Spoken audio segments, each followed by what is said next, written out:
सज्जनों, बेलियो चढ़ते पंजाब लहंदे पंजाब नूं पप्पू पिजन क्लब वालों अस्सलाम वालेकुम। सर गल यह है कि दो कबूतरों की असीं वीडियो बनाउण लगे हैं। नर मादी कबूतर चैक करो। अगर किसी वीर भरा समझ आ जान साडे नाल राबता करो। पूरा पाकिस्तान कार्गो जिहड़े शहर च कहो पहुँचा देंगे। ए कबूतर एक दफ़ा चैक करो, बाकी गल्लां बाद च। लो जी, पहला पीस चेक करो। ठीक है, खट्टी अख ये नारा जनाब, चेक करो गौर नाल। ठीक है, ए पाले का शौक करो जनाब, बहुत अच्छा कबूतर है जनाब। जिद्दां असीं तुहानूं तसल्ली नाल जानवरां दा शौक कराउने ने, इदां तुसीं भी तसल्ली नाल देखिया करो। इस वास्ते कि जानवर का फिर ही पता लगता चंगे माड़े का। ठीक है ना। है जनाब दुम का शौक करो, है चेक करो जी। ठीक है, आ पंजियां का शौक करो।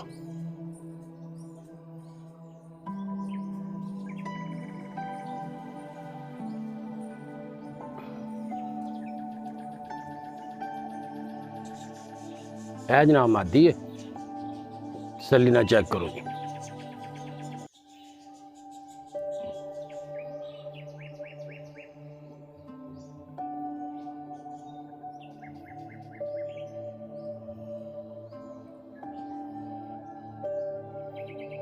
ये जनाब इन्हां दी हर चीज़ की गारंटी आंडियां बच्चों की। ठीक है,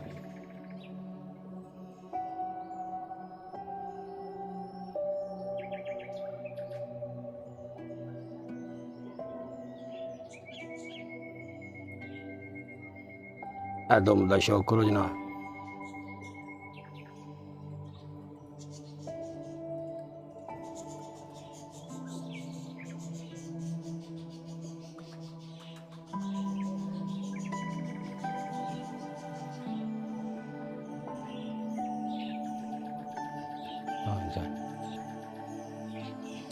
लो जी, टुरते फिरते वीडियो चेक करो जी।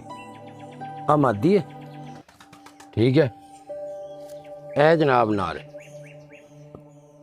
आ चेक करो। ए जोड़ा जनाब। जिस किसी वीर भरा समझ आ जाए वो साडे नाल राबता करो। पूरा पाकिस्तान कार्गो जनाब, जिहड़े शहर च कहोगे पहुँचा देंगे। अगर साडी वीडियो अच्छी लगे सब्सक्राइब लाइक ज़रूर कर छड्या करो। मेहरबानी जनाब, अल्लाह हाफिज़।